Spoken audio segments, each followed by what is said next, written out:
Ceritanya dimulai dengan seorang anak laki-laki yang diam-diam mengintip sekumpulan goblin yang sedang berkumpul di sekitar api unggun. Dia tanpa sengaja menginjak ranting, bikin para goblin sadar kalau dia ada di situ, dan mereka langsung mengejarnya. Dan anak itu kabur, tapi di tengah jalan dia tersenyum, menunjukkan kalau ini semua adalah bagian dari rencananya. Tidak lama kemudian, goblin-goblin itu jatuh ke dalam jebakan lubang yang sudah dia persiapkan sebelumnya. Setelah itu, anak tersebut menampakkan wajahnya, berpikir kalau tadi itu hampir saja bahaya. Dan dia senang sudah memasang jebakan lebih awal. Dia sadar kalau sekarang dia bertahan hidup sendirian di dunia ini. Dan ceritanya kembali ke hari di mana dia pertama kali dipindahkan ke dunia lain. Kita melihat si tokoh utama sedang membaca manga saat istirahat makan siang di sekolah, duduk sendirian. Dia menjelaskan kalau dia memang sengaja memilih jadi penyendiri. Dia lebih suka sendirian karena orang lain cuma akan mengganggu saat dia lagi baca. Dia juga cerita kalau di kelasnya ada beberapa kelompok, kayak geng cewek-cewek modis, terus ada juga geng anak nakal. Lalu ada grup di sekitar ketua kelas dan kelompok lainnya yang terdiri dari anak-anak olahraga dan para kutu buku. Sisanya dia masukin kategori lain-lain. Dia bilang jelas-jelas dia nggak masuk ke dalam kelompok manapun dan dia mencoba tidur siang. Tiba-tiba ruangan mulai bersinar terang dan semua orang di kelas kaget dengan apa yang sedang terjadi. Tokoh utama kita, Haruka, segera menyadari ada lingkaran sihir di dalam kelas. Dan dia jadi semangat mikir kalau dia mungkin bakal dipindahkan ke dunia lain. Tapi dia juga sadar kalau ini bakalan merepotkan banget. Dan dia memutuskan untuk keluar dari kelas supaya bisa kabur dari lingkaran sihir itu. Seperti yang bisa ditebak, pintu kelas nggak bisa dibuka. Tapi Haruka nggak mau menyerah. Dia melempar berbagai benda ke arah pintu dengan harapan pintunya pecah. Tapi nggak ada yang terjadi. Akhirnya, dia memutuskan untuk menggunakan cara terakhir, yaitu naik ke langit-langit. Dia berhasil naik sebelum lingkaran itu memindahkan semua orang, dan dia menghela napas lega, berpikir kalau dia sudah aman sekarang. Tapi tiba-tiba lingkaran sihir muncul lagi di sana, dan dia pun mendapati dirinya berada di ruang putih klise yang sering ada di cerita-cerita isekai. Dia memperhatikan tempat itu kosong banget, dan dia berpikir kalau ini biasanya waktunya raja, putri, atau dewa muncul. Lalu, dia melihat seorang pria tua yang tampak sama kesepiannya seperti dia. Pria tua itu mendekati Haruka dengan wajah panik. Dan dari gumamannya, Haruka tahu kalau dia adalah dewa dari dunia lain. Kakek dewa itu menjelaskan kalau teman-teman sekelasnya sudah dipindahkan ke dunia lain, dan dia kaget karena ternyata dia lupa satu orang. Haruka tertawa mendengar fakta kalau dewa itu bahkan gak sadar dia sembunyi di atas langit-langit. Dewa itu buru-buru menyuruh Haruka untuk cepat-cepat memilih skill, karena dia harus segera mengirimnya ke dunia lain. Haruka kemudian ditunjukkan daftar panjang skill, dan dia sadar kalau semua skill cheat udah diambil sama teman-teman sekelasnya, menyisakan skill yang gak berguna. Dengan sedikit menghela napas, dia melihat skill yang tersisa dan menemukan skill bernama Das. Skill ini memungkinkan dia untuk menambahkan 1 poin ke salah satu statnya kalau dia mendapatkan 2 angka 6 di dadu. Kemudian, dia memeriksa kemampuan bertarung dan cuma tersisa yang menurutnya cukup konyol. Dia juga melihat perlengkapan awal dan menemukan hanya ada set Villager Ace yang kelihatan sangat biasa dan beberapa lensa kontak. Untuk urusan kemampuan lain, yang tersisa hanyalah soal temperatur, pengemasan, berat, dan gerakan. Sihir yang tersisa juga cuma soal kesehatan umum dan berjalan, yang semuanya terasa sangat tidak berguna. Untuk pilihan pekerjaan, Haruka cuma punya shut-in dan neat, yang artinya kurang lebih cocok buat seseorang yang suka menyendiri. Sedangkan untuk traits atau sifat-sifat, dia cuma dapat corporate proactiveness, semangat ala karyawan kantoran, master of none, jago semua, ahli nggak ada, dan yang paling konyol, amazing blockhead, pego luar biasa, yang menurut Haruka emang pas banget buat dirinya. Melihat betapa nggak bergunanya judul-judul dan kemampuan yang tersisa, Haruka langsung naik darah. Dia mengguncang si dewa dengan marah sambil ngomel kalau dengan skill-skill ini, dia bahkan nggak bakal bisa selamat dari desa pemula. Haruka menyuruh dewa itu buat kerja lebih baik dan sediain pilihan skill dan kemampuan yang lebih bervariasi. Si dewa yang merasa pusing berurusan sama penyendiri yang bodoh ini akhirnya memutuskan buat ngasih Haruka semua skill yang tersisa dan langsung mengirimnya ke dunia lain. Setelah itu, kita melihat Haruka berada di hutan, sendirian. Dia melihat set villager A tergeletak di depannya. Haruka mengecek tasnya dan dia baru tahu kalau dia bisa menyimpan barang tanpa batas di dalam tas itu. Di dalamnya, dia menemukan perlengkapan awal seperti tongkat kayu, lensa kontak, dan beberapa barang sisa lainnya. Dia lalu memakai perlengkapan dari tas itu buat merasakan vibe dunia lain dan memutuskan untuk mengecek statistiknya. Begitu dia coba buka jendela status, muncul pop-up yang meminta dia menggunakan skill dice-nya. Dan akhirnya dia coba pakai skill tersebut. Saat Haruka melempar dadu, dia mendapat huruf di kedua dadu itu. Dan dia mulai bingung apa maksudnya. Dia nggak bisa menebak apa arti dari huruf tersebut. Lalu muncul pertanyaan skill mana yang ingin dia tingkatkan dengan poin yang didapat. Dia berpikir kalau menaikkan stat dasar aja nggak akan membantunya bertahan hidup di dunia ini. Jadi dia memutuskan untuk menghabiskan semua poinnya di ulet. Kemudian, jendela statistiknya terbuka di depan dia, dan dia sadar kalau stat-nya sudah maksimal. Dia juga baru sadar kalau huruf tadi berarti maximal. Haruka juga melihat semua skillnya yang gak berguna, dan mengecek kalau ternyata dia punya 2 skill tambahan. Salah satunya adalah skill loner, yang bikin dia cuma bisa hidup sendirian dan gak bisa membentuk party. Skill lainnya adalah servitude, yang memungkinkan dia untuk memerintah orang lain. Haruka langsung menyadari kalau dia nggak bakal bisa bikin haram di dunia ini karena skill-skill jelek tersebut. Dan dia bertanya-tanya kenapa teman-teman sekelasnya nggak ada di sekitarnya. Tapi dia berpikir kalau itu nggak penting, toh dia juga nggak bisa membentuk party. Setelah itu, dia pergi sambil mikirin cara buat bikin base operasi. Saat menjelajahi hutan, dia merasa pandangannya agak terganggu karena terlalu banyak pohon.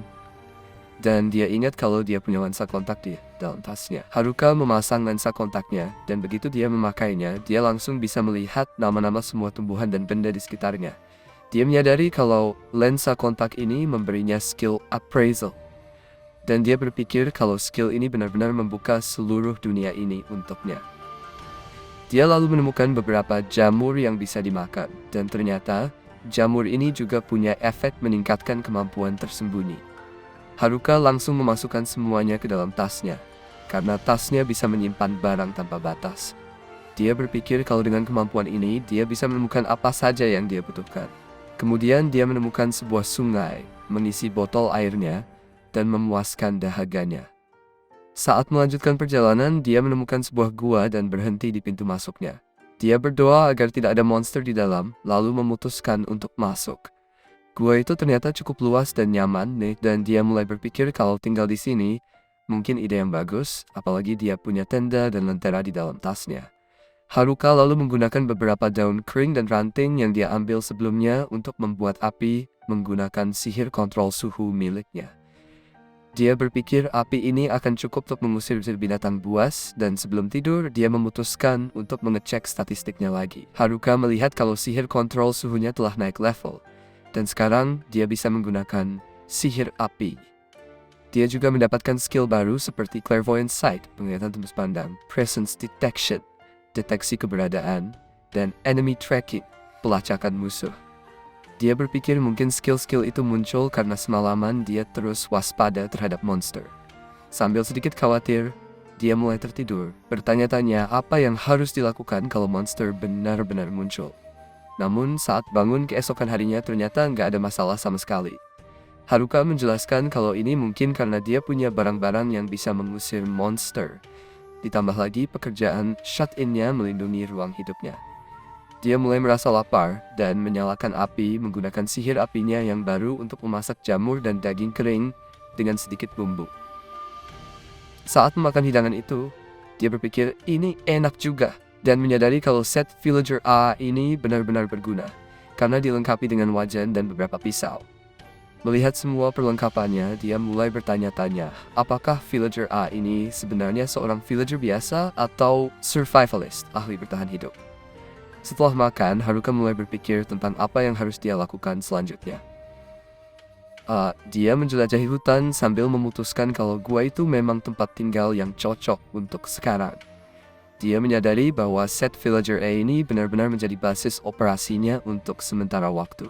Dan sekarang yang perlu dia lakukan adalah mengambil langkah-langkah pengamanan. Dalam perjalanannya, dia menemukan beberapa herbal dan lebih banyak jamur, sambil berpikir bahwa monster akan menjadi masalah terbesar yang harus dihadapinya. Haruka kemudian mendeteksi kehadiran beberapa makhluk, dan ternyata ada 2 goblin. Dia mulai panik, tapi segera sadar kalau goblin-goblin ini bukan ancaman besar, meskipun statistik mereka lebih tinggi dari yang dia duga. Haruka mulai bertanya-tanya apakah dia bisa menang melawan mereka dan merasa dia nggak punya pilihan selain bertarung jika ingin terus menjelajah. Dia mencoba membungkus tongkatnya dengan kemampuan Pekinnya, yang bisa membalut semua benda dengan sihir dan memberikan mereka berbagai kemampuan tambahan. Dia merasa ini berhasil cukup baik, dan memutuskan untuk bekerja keras agar bisa melampaui teman-teman sekelasnya yang punya skill cheat. Dia kemudian menyerbu goblin-goblin itu dengan tongkat bercahaya miliknya dan berhasil mengalahkan satu dengan mudah. Goblin yang satunya menyerang, tapi gerakan mereka terlalu monoton, jadi Haruka berhasil menghindar dan menaklukkan goblin itu dengan sinar yang keluar dari tongkatnya. Hari mulai beranjak sore, dan Haruka pergi membersihkan diri di sungai. Dia merasa senang karena berhasil selamat dari pertarungan pertamanya, dan berpikir bahwa hari ini adalah hari yang baik. Haruka kembali ke gua dengan perasaan lelah, lalu makan beberapa jamur untuk mengisi tenaganya. Dia melihat sebuah pentungan kayu yang dia dapat dari goblin tadi, dan berpikir kalau benda ini belum pernah dipakai tapi tetap nggak berguna. Karena jangkauannya yang terlalu pendek dan agak berat untuknya, Haruka merasa tongkat goblin itu nggak sebanding dengan tongkatnya. Dia memeriksa statistiknya dan menemukan bahwa dia sudah naik level. Dia merasa aneh karena hanya baru saja mengalahkan beberapa monster dengan tongkatnya, tapi dia tetap senang. Di antara statistik yang baru saja dia periksa, dia melihat skill baru bernama Magic Infusion, sihir, dan dia juga menyadari bahwa level calisthenics, kebugarannya, juga meningkat. Adegan kemudian beralih ke hari ketiga dan Haruka sudah mulai bosan makan jamur setiap hari. Dia merindukan daging dan teringat bahwa ketua kelasnya pasti akan marah jika dia mengungkapkan keinginan itu. Dengan susah payah, dia menelan jamur yang tersisa, lalu memeriksa skill Magic Infusion yang didapatnya beberapa hari lalu. Dia menemukan bahwa skill ini bisa membungkus tubuhnya dengan sihir dan meningkatkan kekuatannya. Selain itu, skill ini juga meningkatkan kontrol fisik dan pertahanan sihirnya. Haruka lalu menyadari bahwa skill appraisalnya juga sudah naik ke level 2, dan sekarang dia bisa melihat beberapa tanda tanya di benda-benda yang dia coba untuk dinilai. Melihat ini, dia mulai bertanya-tanya apakah skill appraisalnya justru mengalami penurunan alih-alih peningkatan. Haruka menghentikan pikirannya dan pergi ke hutan untuk berlatih sihir. Namun, dia segera terganggu oleh sebuah jamur dan merasa kecewa karena tidak menemukan daging. Dia bertanya-tanya mengapa daging tidak tumbuh di pohon, dan akhirnya ingat bahwa dia keluar untuk berlatih sihir. Dengan semangat, dia mengaktifkan skill Magic Infusion-nya sekali lagi dan mulai berlari-lari di hutan, merasakan tubuhnya jadi ringan. Dia menyadari bahwa ketangkasan dexterity-nya juga meningkat pesat. Saat berkeliling, dia melihat beberapa goblin yang sedikit lebih kuat daripada yang dia hadapi sebelumnya. Dengan percaya diri, dia berhasil mengalahkan mereka lebih mudah daripada kemarin. Dia berpikir mungkin sekarang dia bisa melawan 3 goblin sekaligus. Namun saat dia menemukan 3 goblin kekar, instingnya langsung mengatakan untuk bersembunyi. Dia dengan hati-hati mundur, menyadari posisinya, lalu melanjutkan perburuan goblin di siang hari dan belajar sihir di malam hari selama beberapa hari berikutnya. Di hari kelima, Haruka berhasil mengalahkan goblin dengan 1 pukulan, dan dia pun memutuskan untuk merenovasi guanya menjadi lebih nyaman dengan menambah pintu gerbang dan beberapa perabotan sederhana. Setelah itu, dia kembali ke hutan untuk berlatih sihir lagi. Setelah itu, Haruka akhirnya berhasil berburu kelinci di malam hari untuk mendapatkan daging, dan dia merasa senang karena berhasil menangkap hewan itu. Dia berpikir, akhirnya bisa makan daging hari ini. Namun, tiba-tiba dia merasakan ada seseorang mendekat. Ternyata itu adalah kelompok cewek dari kelasnya, dan dia tidak ingin terlibat dengan mereka. Dia juga merasakan lebih banyak orang di sekitarnya dan mengenali para delinquent yang juga ingin dia hindari. Dengan menggunakan kemampuan clairvoyance-nya, Haruka menyadari bahwa kelompok-kelompok lain dari kelasnya juga ada di sana, termasuk kelompok ketua kelasnya. Meskipun dia tidak ingin terlibat dengan kelompok lain, dia berpikir bahwa seharusnya dia setidaknya menyapa ketua kelasnya. karena dia sudah mengenalnya sejak tahun pertama sekolah dasar. Namun dia cepat-cepat menghentikan pemikiran itu, merasa tidak ingin bersikap seperti orang yang terlalu mengagumi. Dia menyadari betapa bebas dan terisolasinya dia saat ini. Aku bisa hidup seperti ku mau tanpa ada yang mencampuri hidupku kalau aku terus begini, pikirnya. Dengan semangat, dia memutuskan untuk menaklukkan dunia baru ini sendirian. Haruka sembunyi dari siswa-siswa lain, tapi salah satu anak nakal dengar sesuatu dari arah tempat dia ngumpet. Haruka hampir ketahuan, tapi akhirnya mereka malah ngira kalau suara itu datang dari kelinci yang harusnya jadi makan malam Haruka. Haruka ngintip para anak nakal itu buat dengerin apa yang mereka bicarain, tapi ternyata mereka cuma ngomongin cewek-cewek. Bener-bener deh, orang-orangnya emang parah. Tapi Haruka tahu kalau ketua kelas bakal menghentikan mereka biar nggak ngelakuin hal buruk ke cewek-cewek itu. Sayangnya, anak-anak nakal itu punya teman yang namanya Tanaka. Dan skill dia bikin mereka bisa ngelakuin apa aja yang mereka mau. Mereka balik lagi ke anak-anak lain. Tapi Haruka, yang emang anak rumahan banget, nggak mau ada urusan sama mereka. Haruka pulang buat nikmatin lagi jamur-jamurnya yang enak. Dan dia ngerasa level loner-nya makin naik. Judul ini agak nyedihin sih, soalnya mulai bikin kepercayaan diri Haruka menurun. Level Haruka masih 3 dan dia nyalahin Master of None dan dummy skills yang dia punya. Dia nggak yakin apa fungsi skill itu, tapi dia mikir kalau Master of None artinya dia nggak bisa fokus sama satu hal lama-lama buat jadi benar-benar kuat. Tapi skill ini bikin dia bisa ngerjain banyak hal berbeda sekaligus. Nah, soal dummy skill, Haruka kira itu cuma bikin dia jadi kayak boneka, yang menurut dia skill terburuk yang pernah ada. Haruka akhirnya mutusin buat makan aja biar tenang, tapi malah ingat kalau dia nggak punya daging buat dimakan. Di hari ke-7, Haruka kebangun gara-gara dengar suara pertempuran. Dia nemuin anak-anak kutu buku lagi bertarung dan dia mikir apakah dia harus bantuin mereka. Dia pakai skill appraisalnya buat ngecek mereka dan kaget banget karena ternyata mereka nggak butuh bantuannya sama sekali. Kelas mereka jauh lebih bagus daripada dia dan Haruka jadi ngerasa dia satu-satunya yang nggak punya skill keren, bahkan di antara anak-anak kutu buku. Ini bikin dia ingat kalau nggak kayak dia, mereka sebenarnya punya skill yang overpowered. Sayangnya ini emang mirip banget sama anak-anak kutu buku biasanya. Di dunia lamanya, kelas Haruka penuh sama atlet top dan murid-murid berprestasi. Ada juga anak-anak artis dan Haruka sering heran gimana dia bisa ada di situ. Haruka mikir kalau kutu buku ini bisa jaga diri sendiri, tapi dia lihat ada monster kecil yang diam-diam mendap-mendap di belakang mereka. Karena dulu Haruka pernah temenan sama mereka di kelas, dia mutusin buat bantuin. Kutu buku itu makasih sama Haruka, jadi Haruka tunjukin gua kerennya ke mereka, dan mereka kagum lihat betapa mewahnya tempat itu. Haruka ngejelasin kalau dia baru aja belajar pakai sihir tanah, dan dia pakai itu buat bikin guanya jadi super aman. Mereka heran apa Haruka beneran ngerjain semua ini sendirian, dan Haruka bilang, ya iya, aku kan emang selalu sendirian. Haruka jadi penasaran kenapa kutu buku itu nggak bareng sama siswa lain, dan dia kaget pas mereka bilang kalau mereka lagi kabur. Semuanya dimulai waktu semua orang ditransportasi ke dunia lain sebelum Haruka. Semua orang panik karena mereka nggak ngerti apa-apa soal di isekai, tapi anak-anak kutu buku udah paham banget soal ini. Mereka bahkan udah mulai ngasih poin ke skill mereka, sampai-sampai anak-anak atlet langsung nuntut informasi dari mereka. Yang lain semua kalang kabut. Tapi ketua kelas tahu mereka harus tetap tenang dan diam di hutan. Tapi sayangnya, udah terlambat karena mereka udah ketahuan sama sekelompok goblin. Haruka kaget banget dengar kalau bahkan anak-anak nakal sampai gemetaran ketakutan. Tapi ternyata ini momen yang pas buat kutu buku unjuk gigi. Mereka langsung beraksi kayak protagonis di anime mereka sendiri, mulai ngalahin para goblin satu persatu. Anak-anak atlet jadi terinspirasi sama keberanian para kutu buku. Jadi mereka ikut bantuin dan akhirnya monster-monster itu berhasil dikalahkan. Ketua kelas dengan cepat ngumpulin diri dan mimpin semuanya ke area aman di pinggir sungai. Anak-anak kutu buku makin unjuk gigi waktu mereka bantu semua orang bikin kemah. Berkat dedikasi seumur hidup mereka buat ngindarin main di luar, mereka jadi ahli soal segala hal tentang isekai, termasuk bertahan hidup. Ketua kelas ngatur semuanya dan nyuruh semua orang buat mulai kerja. Awalnya semua orang kompak dan mulai kerja bareng. Tapi nggak lama, cewek-cewek populer mutusin kalau mereka nggak mau kerja lagi.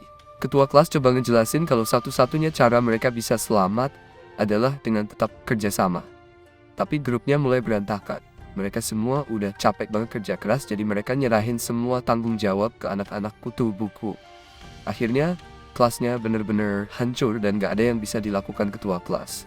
Dari situ, cuma ketua kelas, anak-anak kutu buku, dan beberapa siswa lain yang masih kerja. Siswa yang lain udah terlalu capek buat kerja lagi. Anak-anak kutu buku mulai kesal karena yang lain makin malas. Bahkan mereka yang harus nanggung semua pertarungan. Tapi, kutu buku ini tetap bisa diandalkan karena mereka pengen banget jadi lebih kuat dan naik level. Ini karena mereka tahu skill apa aja yang dipilih anak-anak nakal. Beberapa skill yang mereka ambil itu kayak Charm dan Puppeteer. Dua skill yang bisa ngontrol orang lain. Anak-anak kutu buku paham kalau niat anak-anak nakal itu nggak bagus, siap. Jadi mereka naik level biar bisa melawan. Anak-anak nakal juga kerja keras buat naik level. Karena mereka butuh itu buat pakai skill mereka. Anak-anak kutu buku nggak lepasin pandangan dari anak-anak nakal, dan akhirnya mereka denger apa yang direncanain sama anak-anak nakal buat beberapa cewek. Kutu buku langsung ngasih tahu ketua kelas, jadi dia mutusin kalau dia juga harus naik level. Sayangnya, anak-anak nakal lebih dulu sampai ke level yang dibutuhin buat skill mereka. Ketua kelas nggak sengaja ketemu anak-anak nakal di momen yang paling nggak tepat. Tapi beberapa detik kemudian, anak-anak nakal itu udah terkapar di tanah. Ternyata, anak-anak kutu buku udah siap-siap untuk saat ini. Mereka pakai kemampuan segel buat menahan skill Charm dan Puppeteer dari anak-anak nakal. Mereka juga bongkar rencana harem paksa anak-anak nakal itu, jadi mereka langsung diusir dari kemah. Tapi, suatu malam, anak-anak nakal balik lagi buat balas dendam. Mereka bawa senjata, ngancurin kemah, dan bilang bakal balik lagi buat bikin kekacauan lebih banyak. Aneh banget, malah anak-anak kutu buku yang kena semua tuduhan. Cewek-cewek populer yang mereka selamatkan dari jadi boneka justru jadi orang pertama yang ngehianatin mereka, dan siswa-siswa lain ikut-ikutan. Ketua kelas dan beberapa siswa lain dukung anak-anak kutu buku, tapi situasinya terlalu berat buat dihadapi. Akhirnya, anak-anak kutu buku mutusin buat pergi aja. Haruka akhirnya ngadain pesta jamur buat anak-anak kutu buku. Dia malah ngabisin hari berikutnya bareng mereka. Dan dia sadar kalau jadi nggak sendirian itu kadang nggak masalah. Setelah itu, Haruka pamit sama teman-teman barunya dan mereka nawarin Haruka buat gabung. Mereka mau cari kota buat mulai jadi petualang. Haruka setuju kalau dia lebih cocok sama kutu buku dibanding kelompok lain, tapi semua orang kaget pas Haruka tetap nolak. Haruka cuma usir mereka dengan santai, jadi anak-anak kutu buku pergi. Haruka ngaku ke dirinya sendiri kalau dia juga pengen ke kota, tapi dia tahu dengan statusnya yang jelek, dia cuma bakal ngerepotin anak-anak kutu buku. Mereka kelihatan khawatir banget sama ketua kelas, jadi Haruka mutusin buat ngecek kondisi murid-murid lainnya. Dalam perjalanannya, Haruka tiba-tiba dihadang sama kobold, tapi dia berhasil memukul kobold itu sampai pingsan. Haruka sampai di bekas kemah dan kaget pas lihat kalau nggak ada satupun murid yang tersisa di sana. Skill deteksi musuhnya ngasih tahu ada jejak kaki. Dan setelah dia ikuti jejak itu, dia nemuin cewek-cewek populer. Haruka langsung panik dan kepikiran buat buru-buru pulang masak makan malam. Tapi cewek-cewek itu coba menghentikannya. Mereka bilang cuma mau ngobrol, tapi Haruka tahu kalau deket-deket mereka bakal ganggu kesunyian hidupnya. Haruka lari secepat mungkin. Tapi dia kaget waktu cewek-cewek itu minta dengan sopan sambil bilang, tolong. Cewek-cewek itu jelasin kalau mereka lagi nyari anak-anak kutu buku, tapi Haruka mikir kalau mereka cuma mau nyuruh kutu buku kerja lagi. Namun, Haruka benar-benar kaget waktu cewek-cewek itu bilang mereka mau minta maaf ke anak-anak kutu buku. Mereka baru sadar kalau hidup mereka diselamatkan sama kutu buku. Haruka tahu banget kalau cewek-cewek ini nggak pernah minta maaf seumur hidup mereka. Haruka menjelaskan bahwa nggak mungkin mereka bisa ngejar anak-anak kutu buku. Tapi cewek-cewek itu masih penasaran dan pengen tahu kemana mereka pergi. Haruka juga ngejelasin kalau mereka nggak bakal selamat keluar dari hutan dengan kondisi mereka sekarang. Soalnya mereka bahkan nggak bisa berantem. Cewek-cewek itu langsung kelihatan putus asa, tapi Haruka nuntut. Apa ini artinya? Kalian bakal nyerah gitu aja? Dia nanya dengan tegas apakah mereka benar-benar serius mau minta maaf ke anak-anak kutu buku, dan Haruka kepikiran kalau dia perlu ngetes keseriusan cewek-cewek ini demi anak-anak kutu buku. Tapi, taktik Haruka malah backfire, karena cewek-cewek itu langsung nangis. Mereka cuma pengen minta maaf ke kutu buku, tapi sekarang malah takut bakal dimakan monster. Haruka bingung banget gak paham apa yang terjadi. Tapi cewek-cewek itu akhirnya ngemis minta Haruka buat ngajarin mereka cara bertahan hidup sampai mereka bisa ketemu kutu buku. Haruka tanpa sadar bilang iya, dan ini malah ngaktifin skill domination miliknya. Sekarang dia jadi penguasa cewek-cewek itu. Haruka bingung banget, kok bisa kejadian kayak gini. Sekarang, cewek-cewek itu ngikutin dia kayak anak anjing hilang dengan tatapan kosong yang bikin merinding. Yang lebih serem, mereka bisa dengan gampang mengalahkan musuh tanpa mengucapkan sepatah kata pun. Mereka bahkan bawa kristal yang dijatuhin monster seolah-olah mereka pulang bawa frisbee. Haruka berusaha nyembuhin mereka, tapi malah mereka yang nyembuhin dia, padahal dia nggak butuh. Haruka takut banget sama apa yang bakal dikatakan ketua kelas kalau dia melihat ini. Dan dia mikir keras tentang cara untuk membatalkan skill dominasi ini. Tiba-tiba ketua kelas nemuin dia, tapi Haruka lagi fokus banget nyari solusi sampai dia nggak sadar dia ada di situ. Dia baru sadar setelah ketua kelas maksa dia buat ngakuin kehadirannya. Sementara itu di tempat lain, para delinquent lagi nyusun rencana mereka sendiri. Mereka udah memutuskan bahwa lah pertama adalah menyingkirkan masalah terbesar mereka. Haruka kaget banget pas ketua kelas teriak, tapi dia ingetin kalau mereka udah temenan dari SD. Cewek-cewek lain juga ada di sana, tapi ketua kelas lebih khawatir sama yang terjadi sama cewek-cewek populer. Haruka bingung gimana ngejelasinnya, karena dia sendiri nggak ngerti gimana semuanya bisa kejadian. Akhirnya, Haruka jujur dan bilang kalau mereka sekarang jadi pelayannya.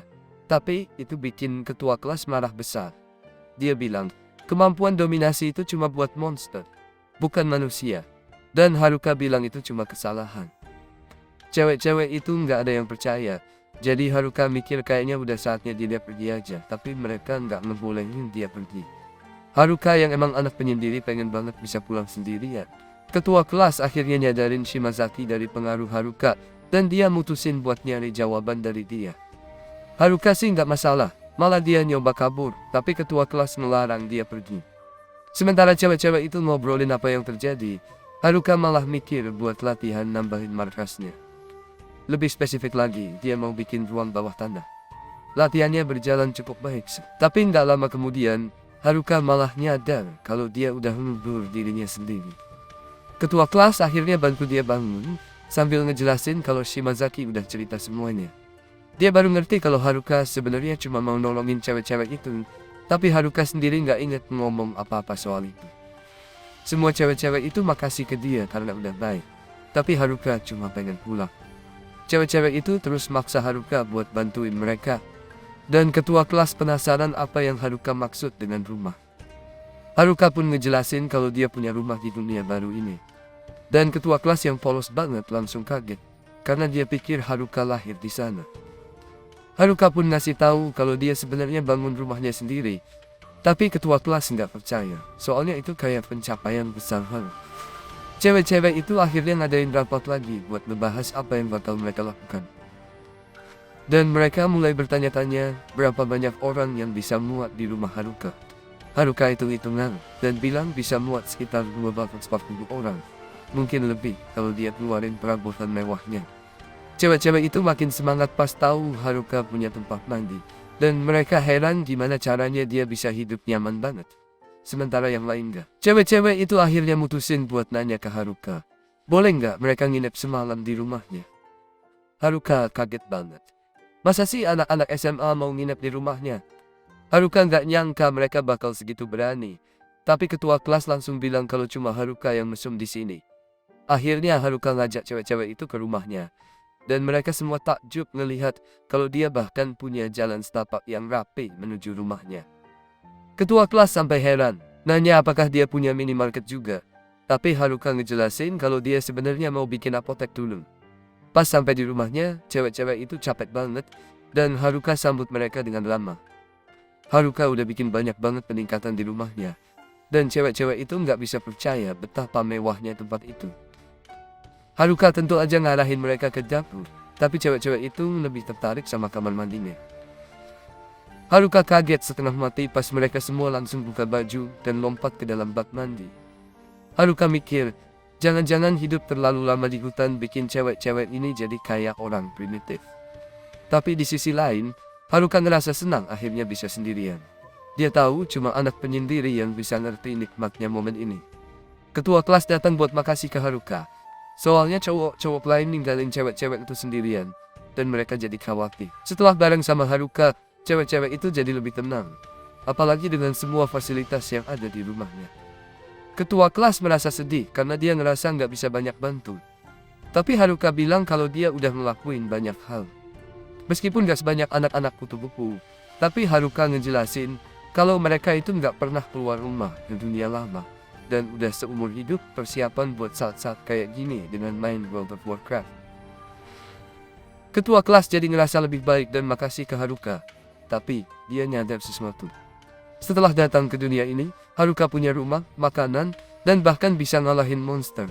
Yang bikin dia malah lebih aneh daripada para kutu buku itu. Ketua kelas akhirnya tidur bareng cewek-cewek lain.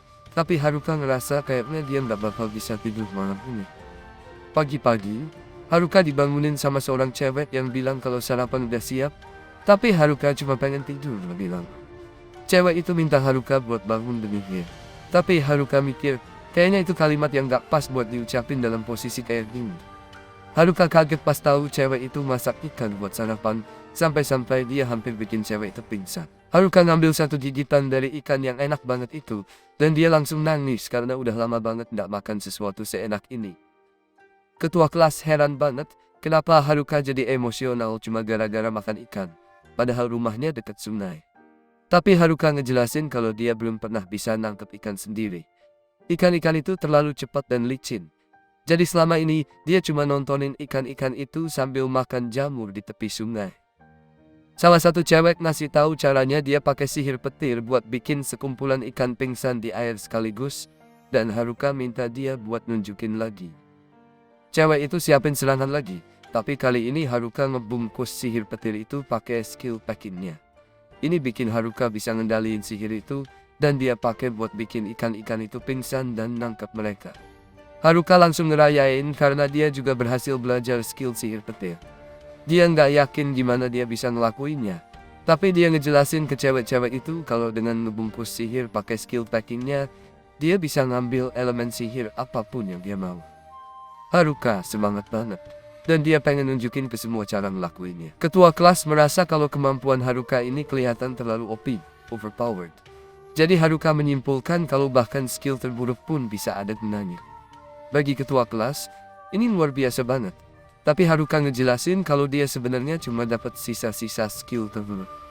Cewek-cewek itu rencananya mau cari kota terdekat, tapi mereka pengen naik level dulu.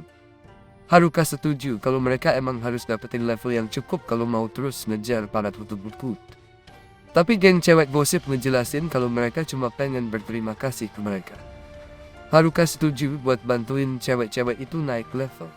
Jadi dia nyuruh mereka semua ngasih tahu level mereka. Tapi Haruka kaget banget pas tahu kalau level cewek-cewek itu udah di atas 11. Sedangkan dia sendiri masih level 7. Haruka bilang ke cewek-cewek itu kalau latihannya bakal dimulai dengan melawan kobold yang kebetulan muncul. Itu cuma monster level 3 yang gampang. Jadi cewek-cewek itu pede bisa ngalahin mereka. Sayangnya, justru cewek-cewek itu yang malah pingsan duluan. Setelahnya, Haruka senang karena tenda sihirnya bisa meluas. Tapi cewek-cewek itu malah memanfaatkan tenda itu buat ngumpul dan membahas ulang pertempuran mereka. Cewek-cewek itu akhirnya pergi, tapi si cewek berambut ungu dari tadi masih tetap tinggal. Si cewek berambut ungu minta maaf atas kelakuannya pagi itu, dan ngungkapin kalau dia sebenarnya cuma ngetes Haruka. Anak-anak cowok lain sebelumnya nyoba nyerang dia, jadi dia pengen lihat apakah Haruka juga sama aja kayak mereka. Tapi ternyata, Haruka beda banget dari mereka. Dia ngasih tempat buat cewek-cewek itu nginep, makanan, bahkan ngajarin cara bertarung. Dia juga bilang kalau besok pagi dia bakal bangunin Haruka buat sarapan lagi. Dan Haruka pun pamit sama cewek yang masak ikan tadi pagi. Keesokan paginya, Haruka menikmati sarapannya, dan dia dengar beberapa cewek lagi ngerencanain buat melawan kobold lagi. Ketua kelas datang dan bilang kalau mereka belum siap, mereka masih butuh lebih banyak latihan. Setelah latihan lawan goblin, cewek-cewek itu ngerasa udah cukup siap buat pertandingan ulang lawan kobold. Haruka khawatir sama mereka, dan ternyata kekhawatirannya terbukti benar. Beberapa cewek udah KO dan ketiduran, bahkan ada yang pura-pura sakit. Haruka mikir, kayaknya latihan dari ketua kelas gak efektif. Tapi tiba-tiba harapan muncul lagi. karena beberapa cewek berhasil kerjasama buat ngalahin kobold. Cewek-cewek itu merayakan kemenangan mereka dan bilang kepada kobold kalau mereka nggak akan kalah lagi. Haruka ngerasa lega banget, karena ini berarti dia bisa balik ke kehidupan penyendirinya lagi. Tapi tiba-tiba, Haruka kaget saat ketua kelas senang dan bilang kalau sekarang mereka semua bisa pergi bareng Haruka ke kota. Beberapa saat kemudian, cewek-cewek itu mulai persiapan buat perjalanan mereka. Dan Haruka nyuruh si cewek berambut ungu buat ngisi tasnya sebanyak mungkin. Ketua kelas bilang kalau mereka terlalu berlebihan, jadi Haruka mikir mungkin dia harus ninggalin si rambut ungu aja di belakang. Mereka mulai perjalanan, tapi Haruka ngasih tahu ketua kelas kalau nggak ada yang bisa nebak apa yang bakal terjadi nanti. Dengan optimis, dia bilang kalau mereka cuma perlu tetap waspada. Di tempat lain di hutan, ada seorang murid lain yang lari untuk menyelamatkan diri. Akhirnya dia tersandung batu kecil banget dan ketemu sama orang yang dia coba hindari. Dia bilang kalau dia nggak punya skill yang dicari sama orang itu, dan dia memohon supaya nyawanya diselamatkan. Tapi orang misterius itu nggak peduli sama permohonannya, dan malah mencekiknya sampai nggak bernyawa lagi. Di dalam hutan, Haruka melanjutkan perjalanannya keluar dari hutan untuk mengantar para cewek ke peradaban terdekat. Tapi, di tengah jalan, mereka ketemu sama orc level 11 yang gede banget. Haruka bilang ke cewek-cewek itu buat mundur dan perhatiin aja gimana dia bertarung, biar mereka bisa belajar juga. Dengan penuh percaya diri, Haruka maju ke depan dengan tongkat kecilnya yang imut. Sementara orc itu mengayunkan gada raksasanya untuk menghantam Haruka. Tapi, kejutan. Haruka tiba-tiba menghilang dari depan si orc. Sebenarnya, Haruka lagi sembunyi di belakang pohon sambil ketawa ngeliat betapa lambatnya si orc. Dia ingat para nerd pernah bilang kalau orc punya daya tahan fisik yang tinggi dan cuma bisa dikalahin pakai sihir. Haruka mulai nge-scroll status screen-nya buat cari sihir yang cocok buat melawan monster itu. Dan dia sadar kalau dia punya sihir tingkat tinggi yang disebut Grand Magic. Haruka ingat kalau dia udah belajar elemen angin, air, dan tanah dengan cara pakai magic buat hal-hal sehari-hari, kayak nyedot debu dan nyangkul tanah. Dan dia jadi seneng sendiri karena ngerasa pinter. Tiba-tiba, orcs itu ngancurin pohon tempat Haruka sembunyi dan mulai nyerang dia. Haruka kaget melihat orcs itu mulai menyerang dari belakang pohon, tapi dia langsung lompat mundur dan nyoba ngindarin semua serangan.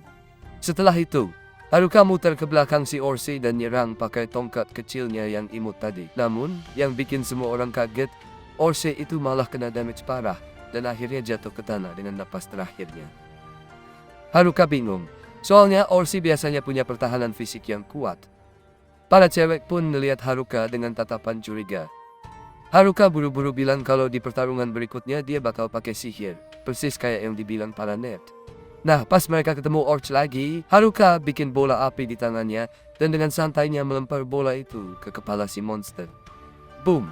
Orc itu meledak di tempat dan Haruka berhasil nge-one shot monster lagi.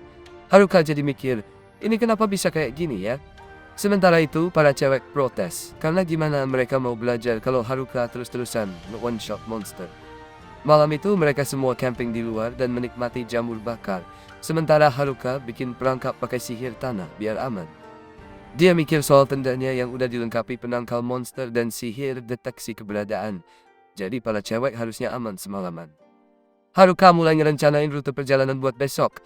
Jadi dia pakai skill peta yang udah berevolusi dari skill appraisal dan lensa kontaknya. Haruka melihat peta dan berpikir sebaiknya mereka mengikuti aliran sungai. Tapi tiba-tiba dia mendeteksi ada seseorang yang mendekat.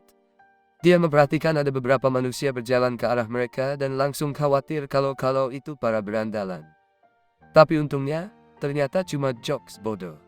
Sementara itu ketua kelas melihat Haruka ngobrol dengan mereka dan memutuskan untuk menguping. Haruka bertanya kepada jokes, ngapain kalian di sini? Jangan-jangan kalian nge-stalk cewek-cewek waktu mereka tidur? Haruka lanjut nanya, apa kalian juga creep sambil jadi otot doang? Tapi mereka langsung nangis dan bilang kalau mereka nggak kayak gitu. Salah satu dari mereka bilang, mereka bukan di sana buat para cewek, tapi buat Haruka.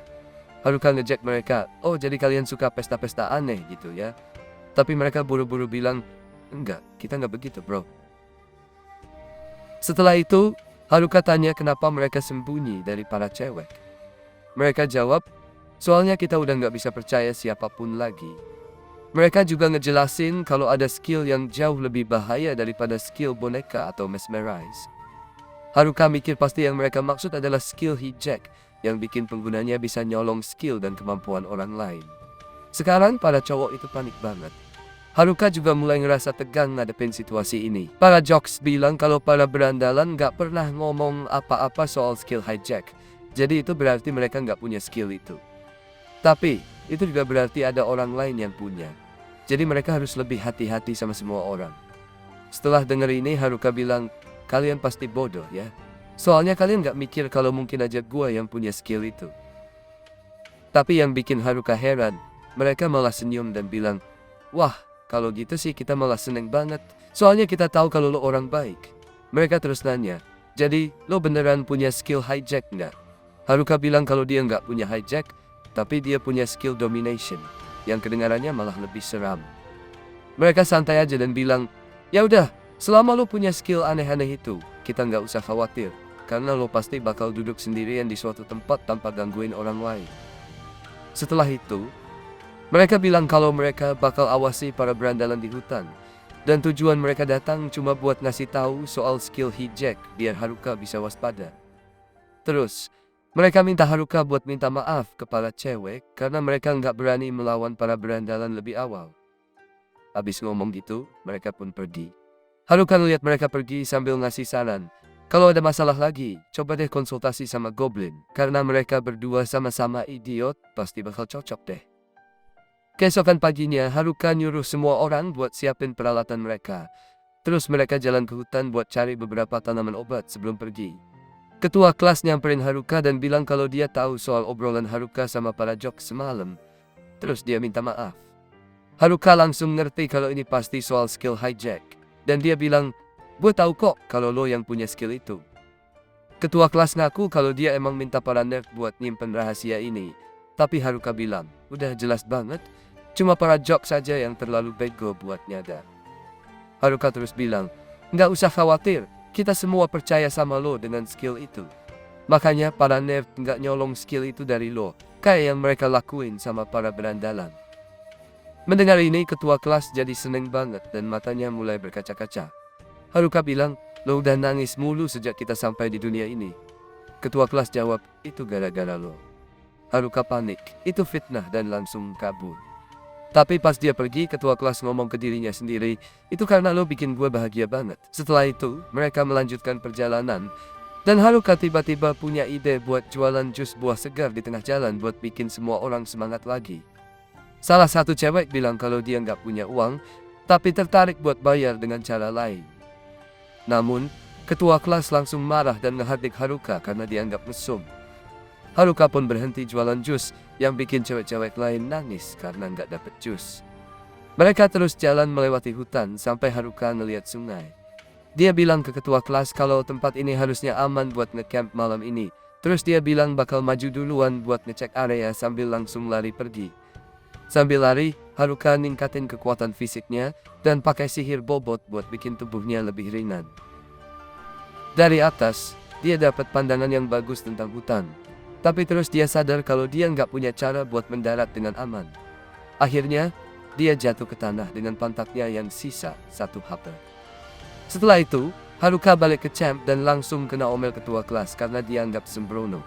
Karena Haruka itu licik, dia coba ngeles dengan bilang kalau dia bawa buah-buahan segar buat bikin jus lagi.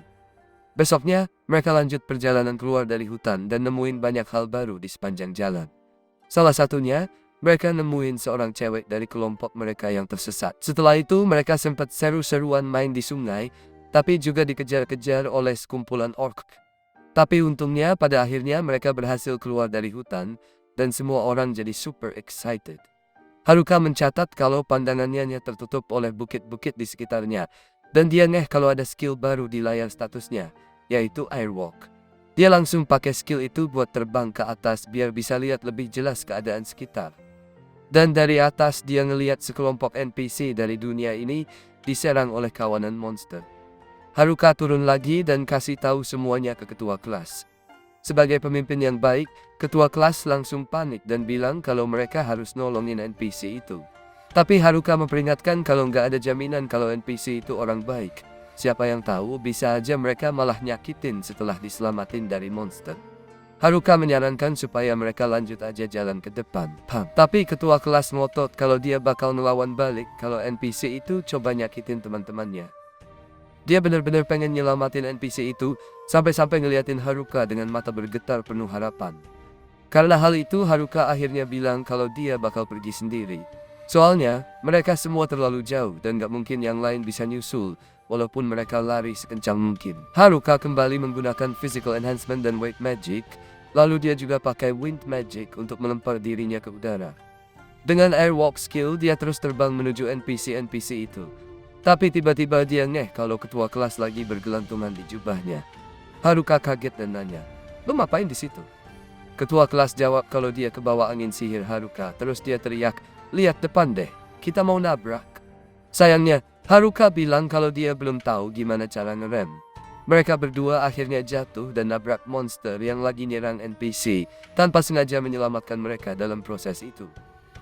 Setelah bangun, pemimpin NPC itu mengenalin dirinya sebagai Obdur dan temannya Gathek.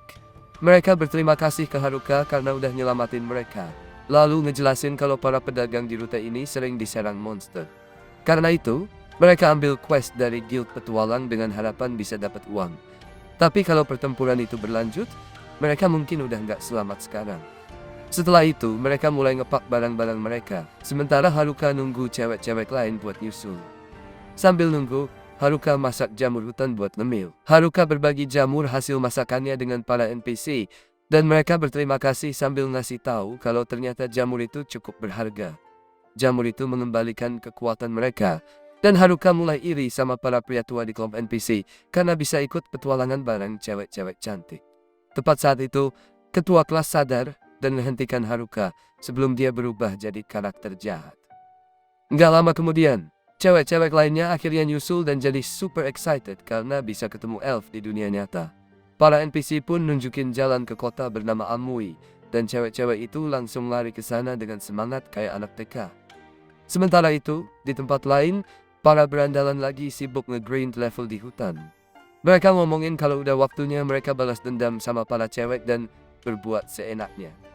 Tapi, nerd yang mereka culik ngusulin supaya mereka buka dulu skill puppetry dan mesmerize yang tersegil. Para berandalan itu setuju, dan mereka mutusin buat ngeburu kelompok nerd dulu. Di saat yang sama, para jocks lagi ngintip mereka dari balik pohon, dan mulai khawatir soal rencana para berandalan yang mulai bergerak. Para cewek-cewek itu lari-lari dengan penuh semangat di jalanan kota sambil takjub sama semua hal keren yang ada di sana. Tapi si ketua kelas ngingetin mereka kalau mereka nggak punya uang, dan masih banyak banget yang harus mereka kerjain. Dia terus lari buat ngumpulin semua cewek-cewek, dan Haruka senyum karena dia udah berhasil bantu mereka sampai di kota. Jadi sekarang mereka harusnya nggak butuh dia lagi. Dan itu artinya dia bisa balik ke kehidupan tenangnya di bulan. Tapi ketua kelas kesulitan buat bikin cewek-cewek itu tertib, jadi dia minta Haruka buat bantu sedikit. Tapi Haruka udah santai-santai di bawah pohon karena merasa tugasnya udah selesai. Ketua kelas jadi kesel, dan meskipun dia ngerti Haruka lega karena akhirnya mereka sampai di kota, masih banyak yang harus mereka beresin. Dia pun tiup peluit buat menarik perhatian semua cewek, dan begitu mereka kumpul, dia jelasin rencana yang dia buat. Pertama, mereka bakal pergi ke guild petualang buat jual semua barang yang mereka kumpulin sepanjang jalan. Habis itu, mereka bakal daftar di guild dan sewa kamar di penginapan buat nginep semalam. Sambil ngelakuin itu, mereka juga bisa nanya-nanya kalau ada yang pernah lihat Maritz lewat sini baru-baru ini. Ini rencana yang bagus. Tapi cewek-cewek populer tersinggung, karena ketua kelas memperlakukan anak-anak nerd kayak misi sampingan yang gak penting. Ketua kelas pun langsung minta maaf. Tapi Haruka malah meledek cewek-cewek populer itu karena peduli banget sama anak-anak nerd. Beberapa saat kemudian, kelompok mereka menuju ke guild petualang. Dan ternyata tempatnya jauh lebih menyeramkan dari yang Haruka bayangkan. Semua orang di dalamnya udah ngeliatin mereka dengan tatapan sinis. Dan Haruka jadi nggak pengen masuk. Tapi Offer bilang kalau ketua guild pengen ketemu dia. Kedengarannya ini kabar buruk, jadi Haruka nyuruh ketua kelas buat ngurus pendaftaran semua cewek-cewek, sementara dia pergi lihat apa maunya ketua guild. Haruka naik ke lantai atas, dan orang-orang di sini bahkan lebih seram dari yang di bawah, bikin dia tambah waspada. dia nemuin Getek nunggu di ujung ruangan. Dan dia bawa Haruka masuk ke kantor ketua guild, di mana dia akhirnya berhadapan sama pria yang kelihatan seram banget. Tapi ternyata Haruka cuma parno aja, karena ketua guild cuma mau ngucapin terima kasih karena Haruka udah nyelamatin Over dan timnya. Setelah urusan selesai, Haruka turun lagi ke bawah, dan dia lihat ada kucing. Mata Haruka fokus ke kucing itu, dan dia ngeliat ke arah meja counter. Jadi dia nebak kalau di sanalah tempat buat jual batu sihir. Dan dia langsung ke sana buat ketemu petugasnya. Petugas guild mengonfirmasi kalau Haruka bisa jual batu sihirnya di sana. Jadi Haruka langsung ngeguyur sekantong penuh batu sihir dari tasnya. Jumlahnya banyak banget, sampai-sampai petugasnya minta dia berhenti karena dia udah ngedrop 2 hari lemburan di mejanya. Jadi dia cuma nyuruh Haruka balik lagi besok supaya dia bisa ngurusin semua penilaian batu-batu itu dulu. Haruka nggak masalah nunggu, apalagi cewek-cewek juga udah selesai daftar jadi petualang. Jadi Haruka harus buru-buru daftar juga. Dengan bangga, dia masuk ke ruangan pendaftaran buat ngikutin proses penilaiannya sendiri. Tapi begitu penilaian selesai, pekerja guild kasih kabar buruk ke Haruka. Dia terlalu lemah buat jadi petualang. Guild punya syarat kalau orang harus minimal level 10 sebelum bisa daftar jadi petualang. Dan meskipun begitu, mereka harus punya party buat bisa diterima. Kalau Haruka pengen daftar sendirian, dia harus minimal level 20. Tapi masalahnya dia cuma level 9 sekarang, dan skill lonernya bikin dia nggak bisa bikin party. Jadi dia bakal nganggur dalam waktu lama. Malamnya, ketua kelas memimpin semua orang ke penginapan yang udah disiapin sama guild buat mereka. Begitu mereka akhirnya sampai di tempat penginapan, Haruka langsung panik karena tempat itu kelihatan kayak love hotel. Tapi tenang, ternyata bukan kok. Jadi, mereka semua saling mengucapkan selamat malam dan menuju kamar masing-masing. Keesokan paginya, mereka semua bangun dan ketemuan di kedai buat sarapan. Ketua kelas dengan semangat ngasih tahu kalau kota ini kabarnya aman banget. Jadi mereka bebas jalan-jalan di kota dan ngelakuin apa aja yang mereka mau. Para cewek senang banget dan langsung mulai ngerencanain buat belanja nanti siang. Karena mereka kelihatan udah bisa jaga diri, Haruka pun berencana buat balik ke hutan setelah dia dapat bayaran dari batu sihir. Ngomong-ngomong soal itu, Haruka pergi ke guild setelah sarapan buat ngecek apakah penilaian batu sihirnya udah selesai. Tapi begitu sampai di sana, dia disambut dengan permintaan maaf yang tulus, karena mereka nggak punya cukup uang di tangan buat bayar semuanya sekaligus. Bahkan ketua guild sendiri keluar buat ngasih permintaan maaf secara langsung. Dan dia nanya apakah Haruka bersedia kalau guild bayarnya dicicil. Haruka setuju dengan rencana pembayaran cicilan, dan ketua guild berterima kasih karena Haruka bisa memahaminya. Tapi sementara itu, dia bilang Haruka bisa ambil jumlah yang udah dinilai dulu. Di dalam tas itu ada 8 juta era. Dan dari apa yang Haruka dan ketua kelas pelajari sejak mereka tiba di Omui, uang di sini hampir sama nilainya dengan uang di bumi. Jadi, Haruka baru aja jadi kaya raya. Pembayarannya setinggi itu karena dia bawa lebih banyak batu sihir F-rank daripada yang pernah dilihat guild sebelumnya. Ditambah dia juga ngalahin serigala hijau, jadi itu menambah jumlah bayarannya. Karena baru aja dapat rezeki nomplok, Haruka mutusin buat belanja dikit sebelum balik ke hutan. Dan Getek bilang dia tahu tempat yang mungkin menarik buat Haruka. Awalnya Haruka kira Getek bakal ngajak dia ke tempat dewasa. Tapi sayangnya atau untungnya, Getek malah bawa dia ke toko senjata kuno. Tempat ini ternyata ngumpulin peralatan spesial dari dungeon. Dan karena Haruka punya kondisi spesial, Getek ngerasa ini tempat yang tepat buat dia dapetin perlengkapan. Meskipun kelihatannya agak mencurigakan, Getek meyakinkan Haruka kalau barang-barang di sini berkualitas tinggi. Haruka percaya aja sama kata-kata Getek, tapi dia tetap pengen nyobain beberapa barang sebelum beli. Meski barang-barangnya kelihatan aneh, efeknya luar biasa banget. Jadi Haruka habisin sepanjang hari buat lihat-lihat, dan dia beli sebanyak yang dia mampu. Lalu, dia ngelihat kalung yang menarik perhatiannya. Deskripsi dari skill appraisalnya cuma bilang kalau kalung itu cocok untuk Seven. Kalau diingat-ingat, Haruka dapat pesan yang sama waktu dia coba nilai set pakaian penduduk desanya. Jadi, dia nanya ke pemilik toko apa maksud dari cocok untuk Seven itu. Pemilik toko jelasin kalau dalam kasus kalung ini, itu berarti kalungnya bisa menggabungkan efek hingga 7 item. Dan penggunanya bisa memakai semua efek itu sekaligus. Buat Haruka, ini kedengarannya sangat berguna. Kalau efek ini juga berlaku buat set pakaian penduduk desanya, artinya dia bisa nambah lebih banyak efek ke perlengkapannya. Haruka udah siap buat mulai memilah item-item terbaik yang bisa dia gabungin. Tapi tiba-tiba ketua kelas muncul dan mulai teriak-teriak karena Haruka udah keluar sampai larut malam. Haruka sadar kalau dia udah lama di sini, tapi masih banyak barang yang pengen dia coba. Tapi pas dia pegang salah satu barang, tiba-tiba benda itu bereaksi. Dan sebelum dia sadar, semua barang di depannya tergabung menjadi satu. Pemilik toko wajar aja marah besar karena Haruka belum bayar apa-apa. Sementara semua barang itu harganya lebih dari 10 juta buat didapetin. Haruka langsung panik karena dia nggak punya uang sebanyak itu. Jadi Gatek mencoba ngebujuk pemilik toko buat nerima 8 juta dari Haruka aja. Keesokan harinya, Haruka cemberut karena dia baru aja ngabisin semua uangnya dan sekarang benar-benar bangkrut. Dia pengen keluar kota buat ngumpulin lebih banyak batu sihir. Tapi masalahnya, orang nggak boleh keluar kota buat berburu monster kecuali mereka terdaftar sebagai petualang. Dia udah coba kabur bareng beberapa cewek, tapi ketua kelas menangkap basah dia dan mulai marah-marah lagi. Akhirnya Haruka punya rencana sempurna buat kabur tanpa ketahuan ketua kelas. Jubah penduduk desa miliknya udah tergabung sama jubah tembus pandang. Jadi dengan ini, dia harusnya bisa keluar dari kota tanpa ada yang lihat. Dengan diam-diam, dia berjalan melewati ketua kelas dan cewek-cewek lainnya.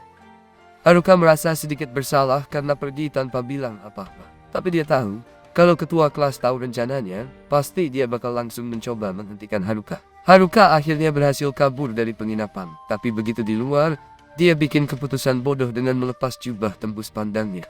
Saat dia mencoba lompat tembok, dia malah ketahuan sama beberapa cewek yang lagi di luar. Mereka tanya dia mau kemana. Dan Haruka panik sampai nggak sengaja nabrak aset keluarganya ke tembok. Dia jatuh ke tanah sambil teriak marah. Cewek-cewek itu karena bikin dia kaget. Tapi mereka cuma penasaran kenapa dia loncatin tembok. Haruka sadar kalau cewek-cewek itu bagian dari kelompok atletik. Tapi salah satu dari mereka nggak ada.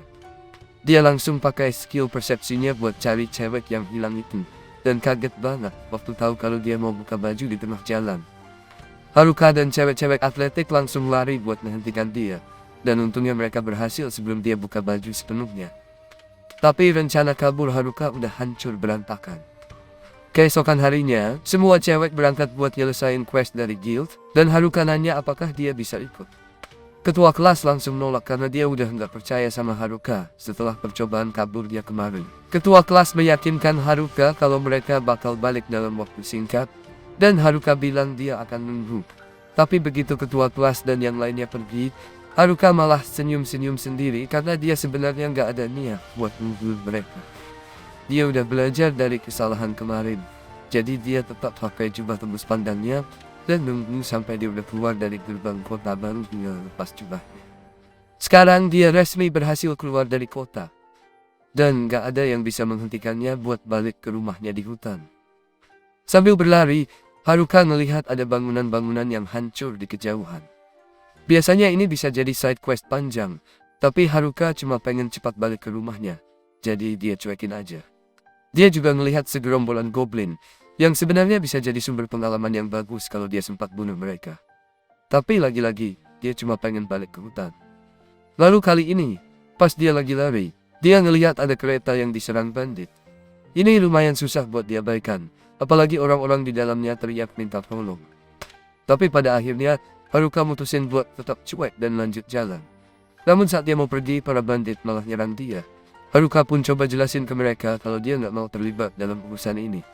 Tapi para bandit gak mau ninggalin Haruka begitu aja.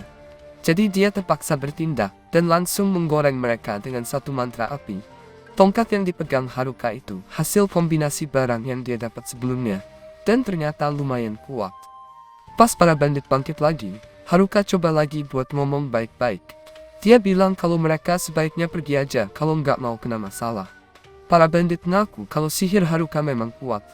Tapi karena mereka kira sihir adalah satu-satunya kemampuan Haruka, mereka semua mutusin buat nyerang dia dari jarak dekat. Sayangnya, buat mereka, Haruka dengan mudah menjatuhkan mereka satu persatu dengan satu pukulan saja. Para bandit nggak percaya mereka kalah sama satu anak. Jadi mereka nanya apa pekerjaan Haruka. Karena dia masih pengangguran, pertanyaan itu bikin Haruka merasa tersinggung.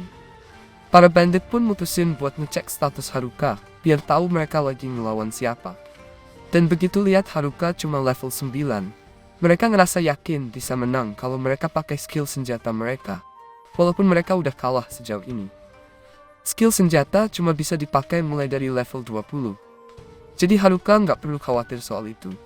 Tapi dari yang dia tahu, skill senjata memang sangat kuat, jadi dia sedikit khawatir juga. Para bandit mulai menggunakan skill senjata mereka, tapi meskipun terlihat berbahaya, mereka terus teriak ngasih tahu nama serangan mereka sebelum menggunakannya. Jadi Haruka punya waktu buat bersiap. Jadi Haruka dengan mudah bisa menghindar dari serangan mereka sampai semua bandit pingsan karena kelelahan. Tiba-tiba, dia melihat ada seorang cewek yang mendekatinya dari belakang. Dan ini adalah hal terakhir yang dia mau, karena sepertinya ini bakal jadi side quest yang gak bisa dihindari. Cewek itu namanya Mariel. Dia berasal dari keluarga bangsawan, jadi dia mau ngucapin terima kasih sama Haruka karena udah nolong dia. Tapi setelah dipikir-pikir, Haruka sebenarnya sempat coba mengabaikannya. Jadi dia agak ragu mau ngucapin terima kasih atau enggak. Tapi terlepas dari niat awalnya, Mariel tetap sangat menghargai Haruka yang udah berhenti buat nolong. Dia juga punya permintaan buat Haruka. Ayahnya adalah tuan dari sebuah kota tertentu, dan dia berharap Haruka mau menemaninya kembali ke kota karena dia khawatir akan keselamatannya. Haruka awalnya nggak mau, tapi pas Mariel nyebut tentang imbalan buat bantuannya, dia akhirnya mutusin buat ikut Mariel. Di sepanjang perjalanan, Mariel nanya ke Haruka dari mana dia datang pas mereka ketemu. Jadi Haruka mulai curhat tentang kota jelek yang baru saja dia tinggalkan. Dia bilang kalau guildnya nggak punya cukup uang buat bayar dia, makanya mereka nolak mendaftarkan dia sebagai petualang. Dan kota itu bahkan nggak ngasih dia izin buat keluar tanpa surat izin. Pas denger itu, Mariel mulai nyadar kota mana yang dimaksud Haruka. Dan dia mulai nangis, karena dia nggak nyangka kalau Haruka begitu rendah memandang kota yang dipimpin ayahnya. Setelah melihat reaksinya, Haruka baru nyadar kalau dia adalah putri dari Tuan Omui. Dan itu berarti kereta ini menuju ke sana. Dia jadi sangat menyesal udah setuju buat nantarin Mariel. Sementara itu, di dalam hutan, badut berotot dan para preman lagi siap-siap buat bertempur.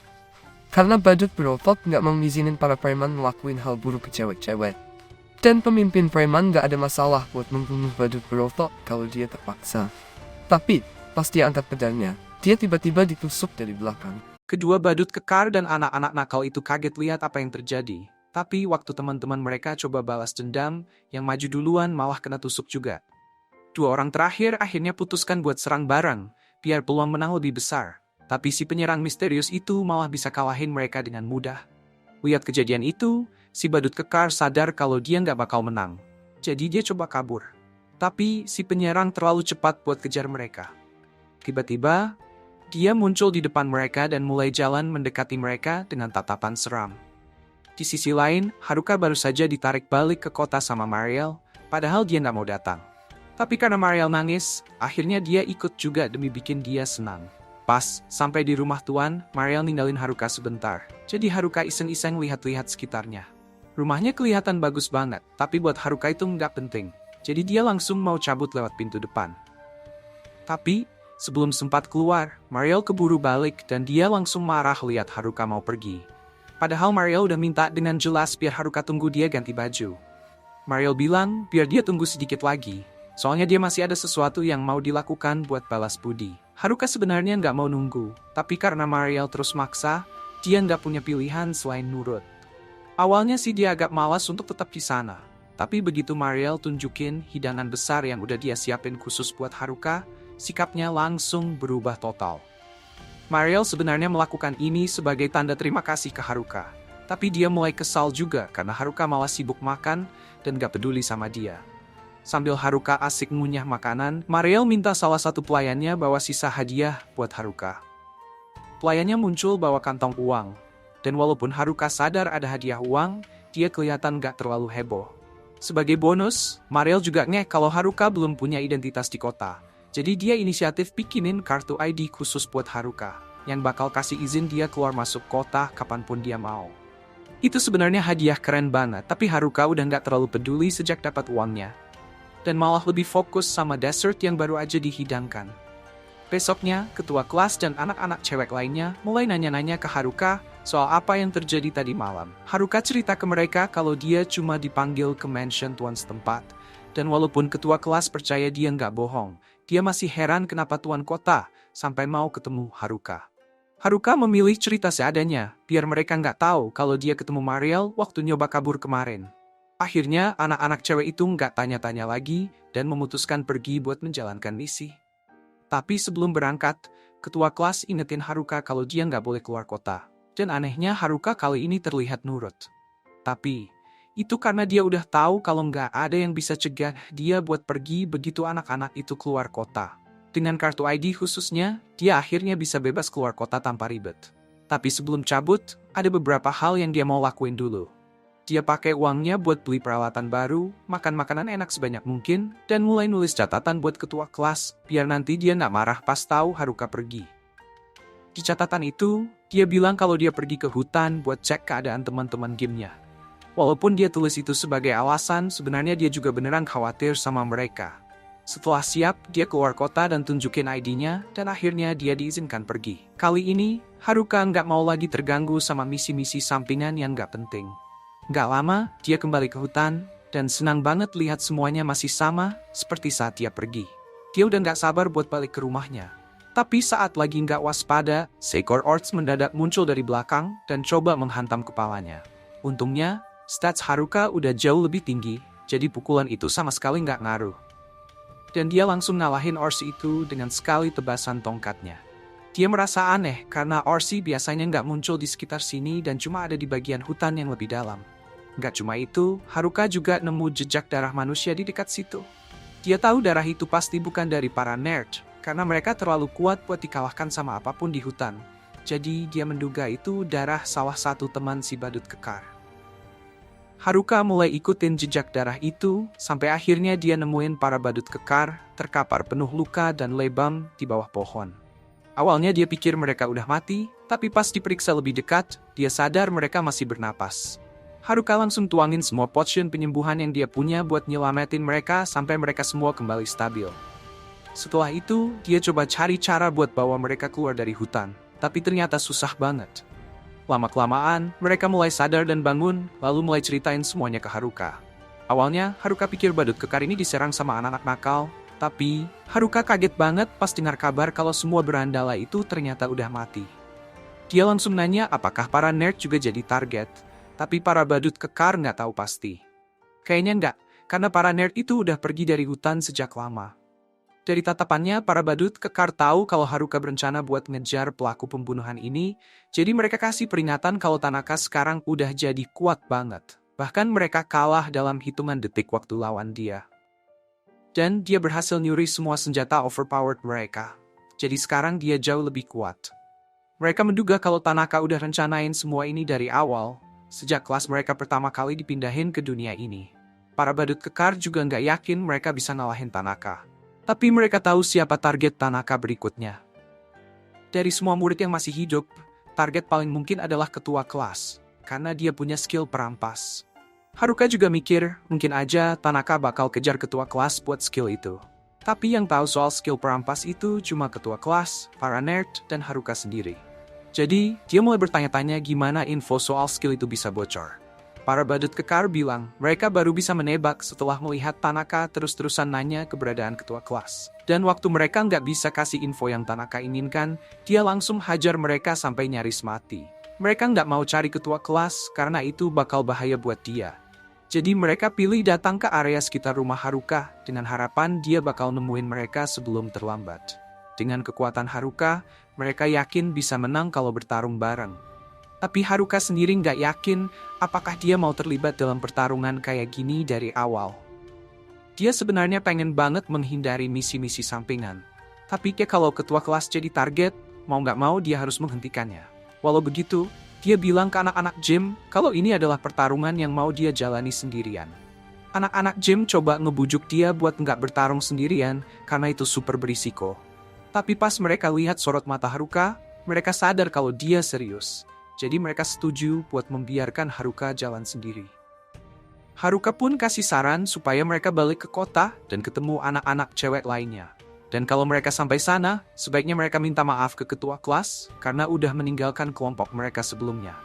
Waktu anak-anak gym pergi, Haruka berpikir dalam hati kalau mungkin sebenarnya bakal lebih menguntungkan kalau mereka ikut bertarung bersamanya. Haruka nggak mau ambil risiko dengan ngajak mereka semua bertarung bareng. Karena kalau Tanaka berhasil mengalahkan mereka, nggak bakal ada yang bisa kasih peringatan ke anak-anak cewek lainnya. Jadi pilihan paling aman adalah dia yang hadapi ini sendirian dan memastikan dirinya siap untuk pertarungan saat akhirnya bertemu Tanaka. Sementara itu di desa, ketua kelas mulai khawatir banget setelah tahu kalau Haruka udah pergi dari kota. Anak-anak cewek lain coba menenangkannya, bilang kalau nggak ada yang perlu dikhawatirin karena Haruka pasti bakal balik. Di tengah hutan, Haruka terus mikirin rencana buat ngadepin Tanaka. Anak-anak gym udah kasih info kalau Tanaka punya skill senjata yang sangat kuat. Bahkan skill senjata bandit kelas teri aja bisa bikin merinding. Tapi ada satu hal yang Haruka pelajari setelah menghadapi mereka, itu nggak bisa dihentikan. Jadi, kalau Tanaka mencoba pakai skill senjata, Haruka harus bisa manfaatin kelemahan itu. Untuk bisa melakukannya, Haruka ngerasa dia perlu skill baru, tapi itu berarti dia harus naik level dulu. Pas lagi mikirin itu, dia tiba-tiba lihat sekumpulan goblin yang tertarik sama bau darah anak-anak gym. Goblin-goblin ini levelnya cukup tinggi, jadi Haruka memutuskan untuk membasmi mereka semua buat nambahin pengalaman. Dia ajak mereka sampai ke puncak gunung dan habisin semuanya untuk ngejar level. Tapi sayangnya, setelah semua usaha itu, dia tetap nggak berhasil naik level. Haruka berharap dia bisa lawan sesuatu yang lebih kuat biar bisa dapat lebih banyak poin pengalaman. Dan tepat di saat itu, muncul si Goblin King. Tanpa ragu, dia langsung siap buat ngalahin monster ini. Goblin King punya serangan yang kuat dan cepat banget. Sampai-sampai Haruka harus lompat menghindar di detik terakhir. Satu pukulan aja bisa fatal, dan Haruka nggak punya waktu buat balas serangan tanpa kena hajar balik. Jadi dia terpaksa cari strategi baru. Haruka akhirnya pakai skill warp-nya buat menggabungkan beberapa skill lain jadi skill baru. Dengan skill kombinasi ini, dia berhasil melesat melewati Goblin King dan menumbangkannya dalam sekejap. Haruka senang banget idenya buat gabung skill-skillnya berhasil dengan baik. Tapi belum lama dia merayakan kemenangannya, tiba-tiba dia merasakan kehadiran yang menakutkan di belakangnya. Terpaksa dia mundur dan bersiap buat pertarungan baru. Monster yang muncul ini lebih gila lagi yaitu Goblin Emperor, level 50, sementara Haruka masih level 9. Jadi, dia tahu nggak mungkin dia bisa menang kalau lawan secara langsung. Satu-satunya harapannya adalah mencoba skill kombinasi lagi. Dia langsung aktifkan skill itu dan melesat menyerang Goblin Emperor. Begitu Haruka berada dalam jangkauan, dia menyerang Goblin Emperor. Tapi skill spesialnya nggak berefek sama sekali. Goblin Emperor itu bangkit lagi seolah-olah nggak terjadi apa-apa dan langsung menyerang Haruka dengan kecepatan luar biasa. Serangannya jelas pakai skill senjata karena terlalu kuat. Jadi Haruka mulai cari celah di antara serangan itu buat balas menyerang. Saat akhirnya dia nemuin celah, dia berhasil meninju Goblin Emperor tepat di dadanya. Membuat monster itu terpental ke belakang. Tapi meskipun dia udah ngasih damage yang lumayan, Goblin Emperor malah mulai menyembuhkan dirinya sendiri. Haruka sadar kalau serangan biasa nggak bakal cukup di pertarungan ini. Jadi dia mikir buat nyiptain lagi skill kombinasi yang baru. Tapi belum sempat dia bereaksi, Goblin Emperor udah lebih dulu pakai salah satu skill senjatanya dan melancarkan tebasan-tebasan kuat ke arah Haruka. Haruka hampir nggak bisa nahan serangan itu. Dan dengan cedera yang terus bertambah, peluang menangnya makin kecil. Meski begitu, dia nggak mau menyerah. Dia harus lanjut kalau mau jadi cukup kuat untuk melindungi teman-temannya. Haruka bangkit lagi dan menyerang Goblin Emperor dalam upaya terakhir buat ngalahin monster ini. Sampai akhirnya pagi tiba, Haruka berdiri terengah-engah dalam keadaan syok, tapi dia adalah yang terakhir bertahan. Karena usahanya, dia berhasil naik 2 level. Setelah naik level jadi 11, Haruka kembali ke rumahnya buat ngecek statusnya. Sesuai yang dia duga, level barunya ngasih dia beberapa skill baru. Tapi dia masih ragu apakah itu cukup buat ngalahin Tanaka di pertarungan. Meskipun begitu, dengan skill yang dia buat, dia bisa menyerang dalam sekejap untuk memanfaatkan skill senjata. Jadi dia cuma bisa berharap semuanya berjalan sesuai rencananya. Malam itu, di luar rumah Haruka, Tanaka muncul dan Haruka udah menunggunya. Haruka ingat dulu Tanaka dibully sama badut kekar waktu mereka baru sampai di sini. Tapi ternyata Tanaka cuma berpura-pura agar bisa membalas dendam di akhir. Saat Tanaka dan Haruka bersiap untuk berhadapan, para gadis baru aja kembali ke Omui setelah seharian berpetualang. Saat mereka jalan kembali, mereka lihat ada beberapa cowok duduk di luar tembok. Begitu mereka mendekat, mereka sadar itu adalah badut kekar, dan mereka senang melihat mereka. Tapi juga sangat khawatir karena kondisi badut kekar cukup parah. Ketua kelas ingat bahwa Haruka bilang mau ngecek badut kekar di catatannya. Jadi dia tanya ke mereka apakah mereka tahu di mana Haruka. Mereka bilang kalau Haruka sekarang lagi berjuang di hutan buat melindungi mereka semua. Di dalam hutan, Tanaka kecewa karena tahu Haruka adalah satu-satunya yang ada di sini. Dia berharap bisa bertemu dengan ketua kelas. Dia bahkan sudah repot-repot bikin masalah dengan para berandalan supaya kelas terpecah. Haruka menyadari bahwa Tanaka ada di balik semua ini, dan niatnya adalah untuk membunuh sebanyak mungkin orang demi mendapatkan apa yang dia mau. Tapi Tanaka nggak menganggap Haruka sebagai ancaman. Jadi dia memutuskan untuk mengabaikan Haruka dan mencari ketua kelas, supaya bisa mencuri skill perampasnya. Meskipun dia tidak begitu suka dengan teman sekelasnya, Haruka tetap ingin melindungi mereka. Jadi dia mengangkat tongkatnya ke leher Tanaka dan bilang, "Kau tidak akan lewat." Tanaka merasa kesal karena orang biasa seperti Haruka menghalangi jalannya, tapi dia juga sangat siap untuk membunuh Haruka jika itu berarti rencananya tidak terganggu.